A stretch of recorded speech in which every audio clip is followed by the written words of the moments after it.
बिस्मिल्लाहिर्रहमानिर्रहीम। अस्सलाम वालेकुम स्टूडेंट्स, कैसे हैं आप लोग?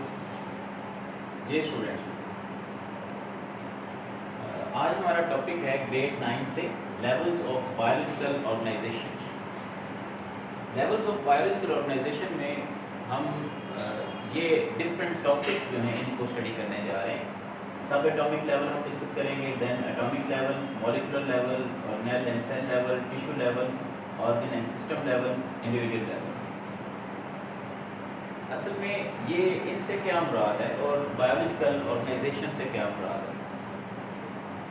अब बायोलॉजिस्ट जो हैं, साइंटिस्ट जो हैं, वो डिफरेंट लेवल पे लाइफ प्रोसेसिंग को समझने के लिए, लाइफ के मेटाबॉलिज्म को समझने के लिए, लाइफ की डिफरेंट प्रोसेसेस जो हैं अपनी लिविंग बॉडीज, उनको समझने के लिए साइंटिस्ट जो हैं, बायोलॉजिस्ट जो हैं, वो डिफरेंट लेवल्स पे स्टडी करने की कोशिश करते हैं लिविंग ऑर्गेनिजम्स को। तो हम आज स्टार्ट करेंगे डिफरेंट लेवल्स पे।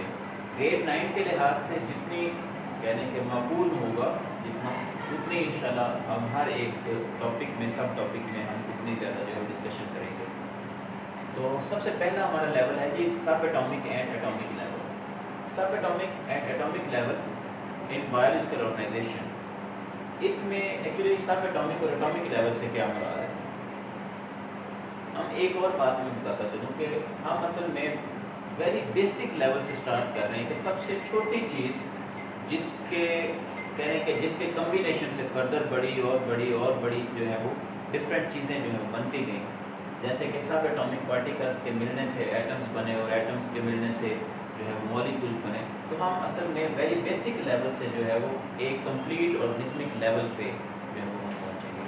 लेकिन ये जो मैंने एनलिस्ट किए हैं कुछ टॉपिक्स, इन सब टॉपिक्स को एक कहने के शॉर्ट टाइम में पढ़ना ये मुनासिब नहीं होगा। हम क्वालिटी को इम्प्रूव करने के लिए इंशाल्लाह जिस हद तक मुमकिन हुआ 2 से 3 या 4 लेवल्स हम इंशाल्लाह डिस्कस करेंगे। बाकी जो है वो वीडियो के दूसरे कहने के पोर्शन में हम इंशाल्लाह उसको डिस्कस करेंगे। जी, सबसे पहले हम बात स्टार्ट करते हैं subatomic and atomic level. एक बात तो ऑथेंटिक है कि हम लोग कहते हैं कि मैटर जो है, each type of matter is composed of elements. Matter is composed of elements. दूसरी बात हमने कहा है matter is composed of elements. फिर हम कहते हैं कि एलिमेंट्स जो हैं, elements are consisted of atoms. पहली बात हमने की है कि मैटर जो है it is composed of elements, और फिर हमने कहा है कि एलिमेंट्स जो हैं they are further composed of atoms. अब तीसरी बात वो ये कह रहा है कि एटम्स जो हैं, atoms contain subatomic particles. तो एटम्स जो हैं they are further consisted of subatomic particles. ये एक चेन है। सबसे पहली बात उसने की है कि matter is composed of elements, elements are consisted of atoms, atoms contain subatomic particle. अब लेट्स से ये हम बहुत ही छोटे लेवल से पढ़ना स्टार्ट कर देते हैं कि लेट्स से ये एक एटम है। फॉर एग्जांपल ये एक एटम है। इस एटम के अंदर लेट्स से ये न्यूक्लियस है। न्यूक्लियस के अंदर हम लोगों ने पढ़ा है कि इसके अंदर प्रोटॉन्स होते हैं, इसके अंदर न्यूट्रॉन्स होते हैं। जैसे ये किसी एटम का न्यूक्लियस है। अब देखें इस एटम में एक प्रोटॉन है। लेट्स से इसमें एक ही इलेक्ट्रॉन है, एक प्रोटॉन और एक इलेक्ट्रॉन जो है वो साइडों पे रिवॉल्व कर रहा है। हम बोलते हैं ये हाइड्रोजन एटम है, ये हाइड्रोजन एटम। अब नेक्स्ट लेवल पे अगर हम देखें इसी तरह से, जैसे हमारे पास कोई एटम है, इसमें 2 प्रोटॉन्स हैं, 2 न्यूट्रॉन्स हैं लेट्स से, और इसमें लेट्स से 2 ही इलेक्ट्रॉन्स मौजूद हैं, क्योंकि नंबर ऑफ प्रोटॉन्स जो हैं वो इक्वल होते हैं नंबर ऑफ इलेक्ट्रॉन्स के।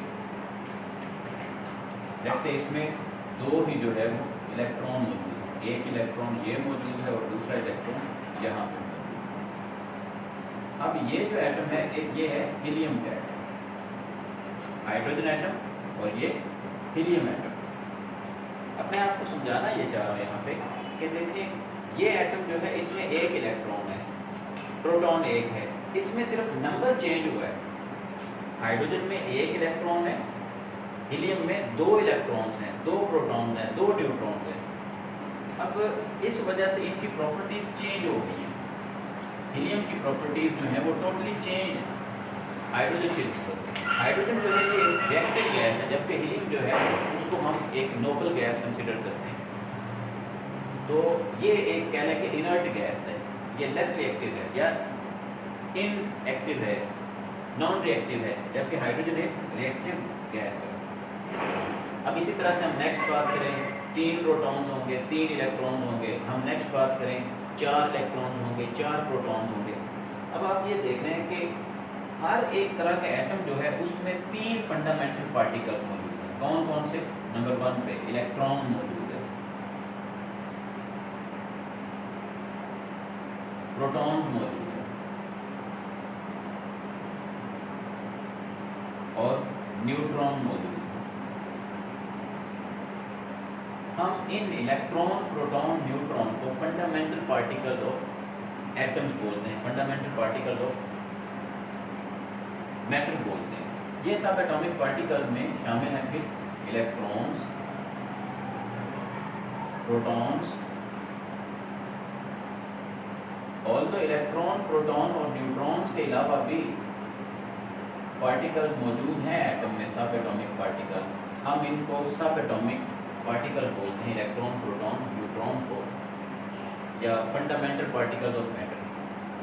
आप कह रहे हैं कि ऑलमोस्ट 19th सेंचुरी के हाफ तक जो है, 19th सेंचुरी के स्टार्ट तक, 1932 तक ऑलमोस्ट ये समझा जाता रहा है कि एटम जो है उसको ब्रेक डाउन नहीं किया जा सकता। एटम जो है वो सबसे फंडामेंटल पार्टिकल, सबसे छोटा पार्टिकल जिस पर मैटर मुश्तमिल है। तो बाद में जब इलेक्ट्रॉन, प्रोटॉन और न्यूट्रॉन जो हैं इनकी डिस्कवरीज हुई तो फिर पता चला कि एटम के इनसाइड भी छोटे पार्टिकल मौजूद हैं, और फिर हमने इन इलेक्ट्रॉन, प्रोटॉन और न्यूट्रॉन जो हैं इनको नाम दिया फंडामेंटल पार्टिकल्स ऑफ मैटर और फंडामेंटल पार्टिकल्स ऑफ एटम। अब ये देखें कि तरह तरह के एटम्स बनते जा रहे हैं just by changing the number of electron and proton, neutron. अब ये तरह तरह के एटम्स बन रहे हैं। इस तरह के 92 टाइप्स के डिफरेंट एटम बनते हैं। कितनी टाइप के? 92 टाइप्स के। हम इन 92 टाइप्स के एटम से बनने वाले जो एलिमेंट्स हैं उनको हम बोलते हैं 92 नेचुरली अकरिंग एलिमेंट्स। तो नेचुरली अकरिंग एलिमेंट्स जो हैं वो 92 हैं। Out of these 92 there are 16 elements which are known as bio elements. इनको हम बोलते हैं बायो एलिमेंट्स। बायो एलिमेंट्स क्या होते हैं? विच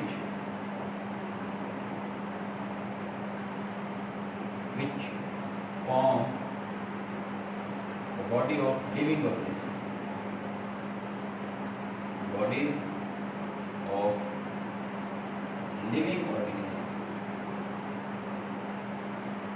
So वो एलिमेंट्स जो कि लिविंग ऑर्गेनिजम्स की बॉडी को बनाते हैं हम उनको बोलते हैं बायो एलिमेंट्स। सो 16 बायो एलिमेंट्स। अब इन 16 को फर्दर 2 कैटेगरी में डिवाइड करते हैं। मैं इसको इस तरह से लिख सकता हूँ, 16 जो है इसकी 2 कैटेगरीज बनती हैं। एक 6 एलिमेंट्स, दूसरी कैटेगरी में 10 एलिमेंट्स हैं। तो 10 + 6 16। इन 6 एलिमेंट्स को हम बोलते हैं major bio elements, major bio elements. जबकि बाकी 10 जो हैं हम इनको ट्रेस एलिमेंट्स बोलते हैं। या ट्रेस बायो एलिमेंट्स।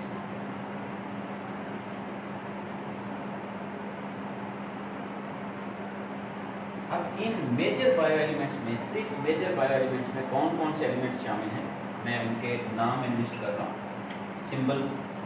इनमें ऑक्सीजन है, इनमें कार्बन है, इनमें हाइड्रोजन है, इनमें नाइट्रोजन है, इनमें कैल्शियम है, इनमें फॉस्फोरस है।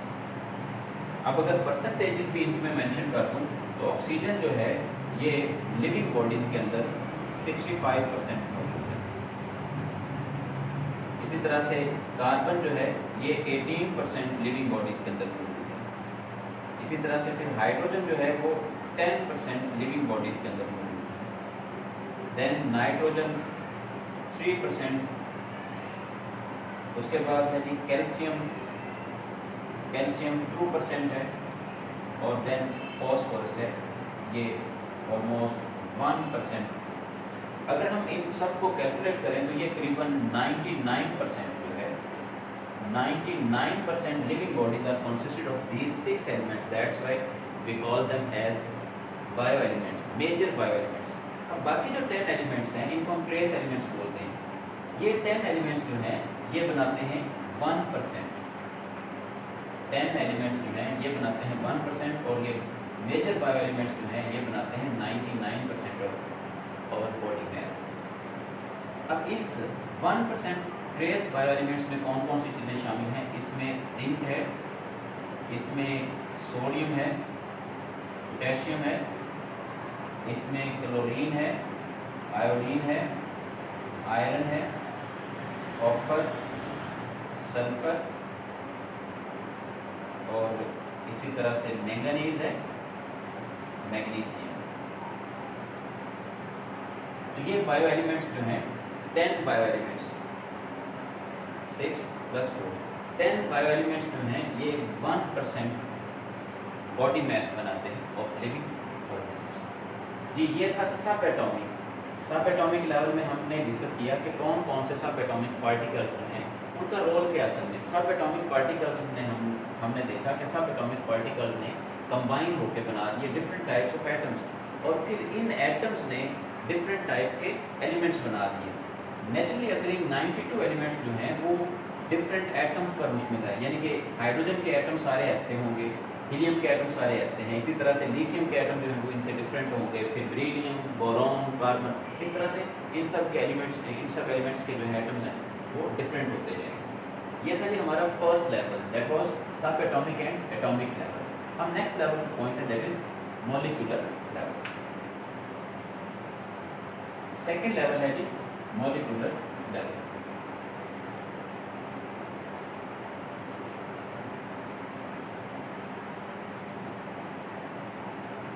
अब मॉलिक्यूलर लेवल जो है इससे क्या मुराद है? पहले नंबर पे तो हमें पता होना चाहिए व्हाट इज मॉलिक्यूल। मॉलिक्यूल जो है हम इसको डिफाइन करते हैं smallest particle of matter which may exist independently, यानी कि मॉलिक्यूल ऐसा पार्टिकल है जो एग्जिस्ट कर सकता हो इंडिपेंडेंटली। लेकिन ये जो बायो एलिमेंट्स हैं आपकी बुक में वो कह रहा है कि बायो एलिमेंट्स जो हैं they can not remain isolated from each other. तो एटम्स जो हैं, एलिमेंट्स के एटम्स जो हैं वो एक दूसरे से आइसोलेटेड नहीं रह सकते।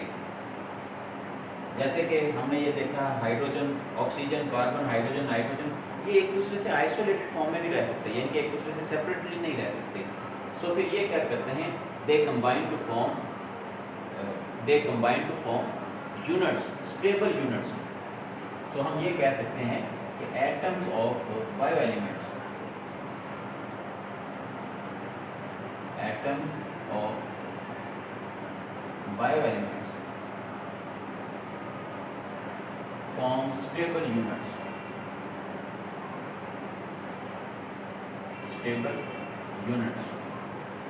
और इन स्टेबल यूनिट्स को हम नाम देते हैं मॉलिक्यूल्स का। These stable units are actually molecules। और अगर ये मॉलिक्यूल्स किन से बने हुए हैं, बायो एलिमेंट्स बने हुए हैं, तो हम इनको नाम देंगे बायोमोलिक्यूल्स का। सो ये बायोमोलिक्यूल जो हैं, आप देखें एटम्स ऑफ बायो एलिमेंट्स जो हैं इन्होंने कंबाइन होकर बायोमोलिक्यूल्स बना दिए। तो बायोमोलिक्यूल दो तरह के हो सकते हैं। नंबर 1 पे मैक्रोमोलिक्यूल्स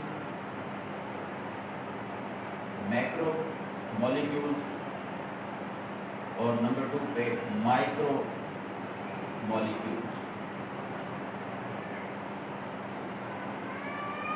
मैक्रोबायोमोलिक्यूल्स और माइक्रोबायोमोलिक्यूल्स। तो मॉलिक्यूल्स जो हैं ये दो तरह के हो सकते हैं। मैक्रोमोलिक्यूल जो हैं हम इनको बोलते हैं ये हाई वेट है, हायर इन वेट, और ये लेसर इन वेट है। अब एक एक एग्जांपल ले लेते हैं। फॉर एग्जांपल मैक्रोमोलिक्यूल्स में इसकी बेहतरीन एग्जांपल है protein, DNA, RNA, etcetera etcetera. और माइक्रोमोलिक्यूल के एग्जांपल है हमारे पास वाटर और ग्लूकोज। ठीक है, मैं फिर से रिपीट कर रहा हूँ। मॉलिक्यूलर लेवल जो है इसमें एक्चुअली सब एटॉमिक पार्टिकल ने हमने पढ़ा, सब एटॉमिक पार्टिकल ने मिलकर एटम्स बनाए।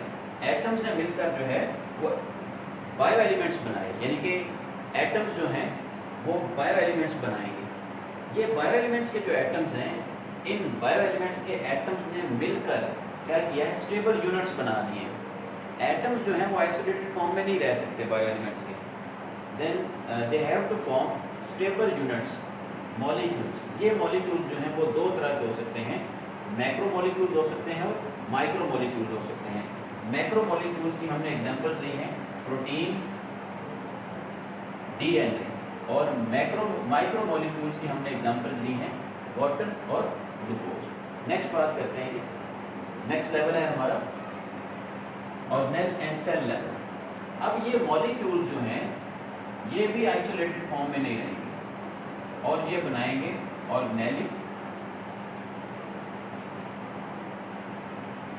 Organelle and cell level. अब ये जो बायोमोलिक्यूल्स हैं ये फर्दर स्पेसिफिक स्ट्रक्चर्स बनाएंगे। किस तरह से, ये ज़रा देखते हैं। लेट्स से आप लोग जो हैं वो छोटी क्लासेस से पढ़ते आ रहे हैं, 5th 6th से पढ़ते आ रहे हैं कि ये एक सेल है। तो सेल के अंदर आपको डिफरेंट टाइप के स्ट्रक्चर जो हैं वो आप तक पढ़ाए जा चुके हैं कि ये जी लेट्स से ये न्यूक्लियस है, ये माइटोकॉन्ड्रियन है,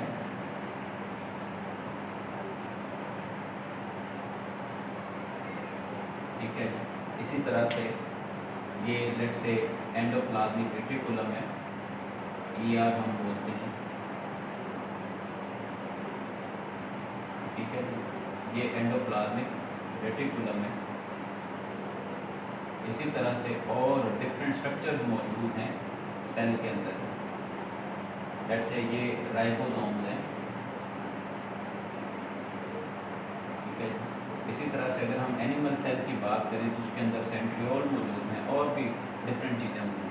बहरहाल यहाँ पे मैं समझाना ये चाहता हूँ कि ये जो स्ट्रक्चर सेल के इनसाइड मौजूद हैं इनको हम ऑर्गेनेल्स बोलते हैं। फॉर एग्जांपल ये है हमारे पास राइबोसोम, सिंपलेस्ट स्ट्रक्चर है inside cytoplasm of the cell, ribosome.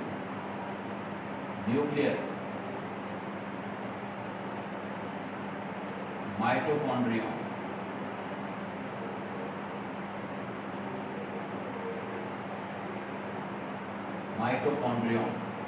तो ये स्ट्रक्चर्स जो हैं इनको हम कलेक्टिवली बोलते हैं, ये सब सेलुलर स्ट्रक्चर्स हैं या हम इनको बोलते हैं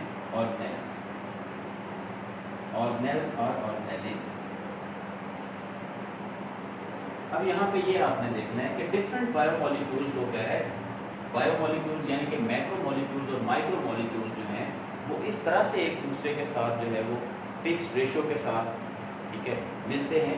different biomolecules, micro and macromolecules के वो स्पेसिफिक स्ट्रक्चर्स बनाते हैं। ये स्ट्रक्चर जो हैं ये स्पेसिफिक फंक्शन परफॉर्म करती हैं in cells. So in specific combination biomolecules combine to form subcellular structure जिनको हम ऑर्गेनेल्स का नाम देते हैं, ऑर्गेनेल्स और सब सेलुलर स्ट्रक्चर्स।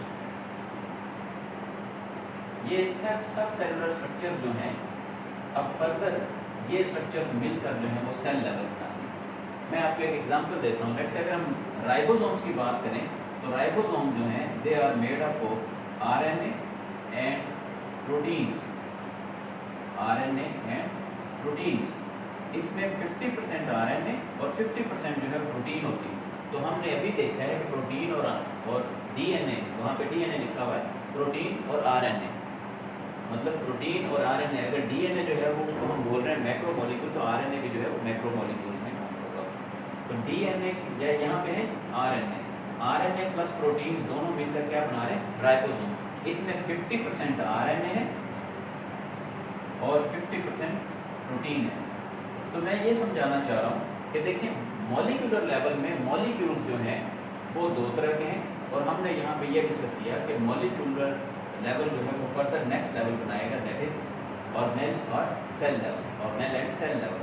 अब ऑर्गेनेल्स किस तरह से, जिस तरह से राइबोसोम है वो कह रहा है कि ये डिफरेंट कम्बिनेशन में मिलकर डिफरेंट टाइप के ऑर्गेनेल बनाते हैं। इसी तरह से अगर हम सेल की बात करें तो सेल के अंदर भी हिस्टोन प्रोटीन्स हैं, सॉरी न्यूक्लियस की बात करें तो न्यूक्लियस जो है इसके अंदर अगर देखा जाए, इसके अंदर मटीरियल जो है उसमें हिस्टोन प्रोटीन्स हैं, उसमें डीएनए है, उसमें आरएनए है, उसमें कह लें कि राइबोसोम जो है इवन वो सिंथेसाइज हो रहे हैं, ठीक है। इसी तरह से माइटोकॉन्ड्रिया की बात करें तो माइटोकॉन्ड्रिया जो है वो डिफरेंट टाइप के बायोमॉलिक्यूल्स पर मुश्तमिल है।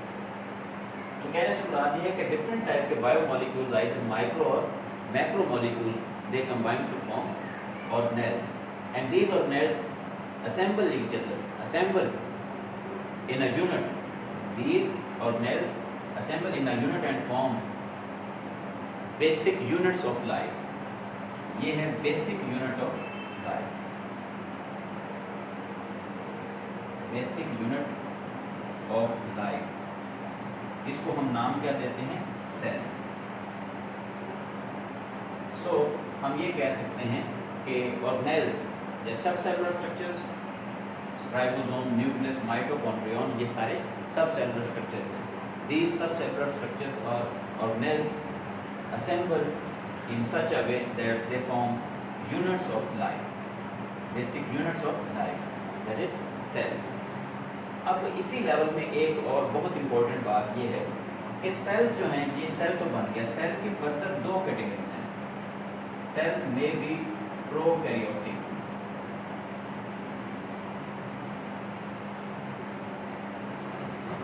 और दूसरी कैटेगरी है सेल में भी यूकैरियोटिक।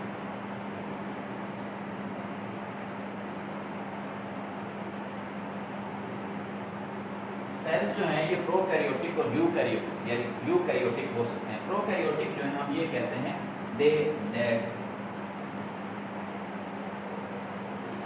लैक प्रॉपर या प्रोमिनेंट न्यूक्लियस। ऐसे सेल जिनमें प्रोमिनेंट न्यूक्लियस नहीं है, ऐसे सेल्स हैविंग प्रोमिनेंट न्यूक्लियस,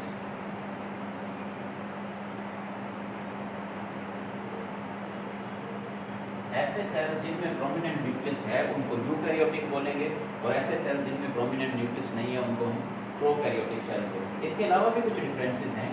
जैसे अगर मैं एक प्रोकैरियोटिक सेल जो है उसको ड्रॉ करूँ, जैसे ये एक प्रोकैरियोटिक सेल है यानी कि बैक्टीरियल सेल है, तो इसके अंदर जस्ट सेंटर में एक क्रोमोसोम मौजूद है, वो भी अकेले डीएनए का बना हुआ, और ये साइटोप्लाज्म के अंदर फ्रीली फ्लोट कर रहा होगा इस तरह से। तो ये देखें एक बड़ा ही सिंपल सेल है जिसको हम बोल रहे हैं प्रोकैरियोटिक सेल, जबकि यूकैरियोटिक सेल जो है उसके अंदर डिफरेंट टाइप के स्ट्रक्चर्स मौजूद हैं। तो ये एक प्रोकैरियोटिक सेल है और ये एक यूकैरियोटिक सेल है, दिस इज यूकैरियोटिक सेल, जबकि ये प्रोकैरियोटिक सेल है।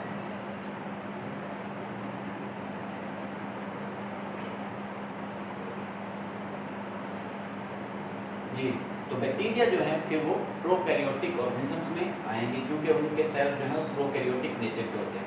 वैसे अगर देखा जाए प्रोकैरियोटिक का मतलब क्या है, प्रो का मतलब होता है बिफोर, और कैरियन से है वर्ड कैरियोटिक। कैरियन का मतलब होता है न्यूक्लियस। कैरियन न्यूक्लियस यानी कि बिफोर न्यूक्लियस।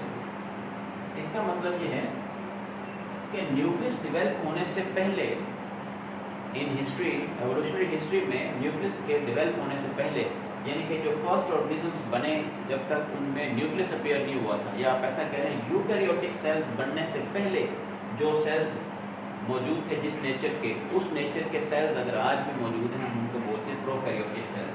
अब दूसरी तरफ अगर देखें तो यूकैरियोटिक का मतलब क्या बनेगा? यू का मतलब है ट्रू और कैरियन न्यूक्लियस, यानी कि जिनमें ट्रू न्यूक्लियस मौजूद है उनको हम बोलते हैं यूकैरियोटिक। तो जी हम इस बात पे पहुंचे कि डिफरेंट टाइप के बायोमोलिक्यूल्स ने मिलकर ऑर्गेनेल्स बनाए और इन ऑर्गेनेल्स ने मिलकर जो है वो सेल बनाए, और सेल जो है वो फर्दर दो तरह के हो सकते हैं, प्रोकैरियोटिक हो सकते हैं बैक्टीरियल नेचर के, और यूकैरियोटिक हो सकते हैं जैसे कि प्लांट्स और एनिमल्स के और फंजाई के सेल हैं। तो जी आज हमने जो डिस्कस किया in biological organization, levels of biological organization में हमने सब एटॉमिक और एटॉमिक लेवल को डिस्कस किया, फिर हमने मॉलिक्यूलर लेवल को, और देन नंबर 3 पे हमने ऑर्गेनेल एंड सेल लेवल को डिस्कस किया। तो आज हम जो है वो 3 लेवल्स को कंप्लीट कर पाए। तो जी इसमें हमने ये समझा, सिंपली अगर हम एक लाइन में बोलें तो सब atomic particles combine to form atoms, atoms combine to form molecules, molecules combine to form organelles, and organelles assemble in such a way that they form cells। ठीक हो गया जी। Subatomic particles combine to form atoms, atoms combine to form molecules, molecules combine to form organelles, organelles combine to form cells। अब हम sales से next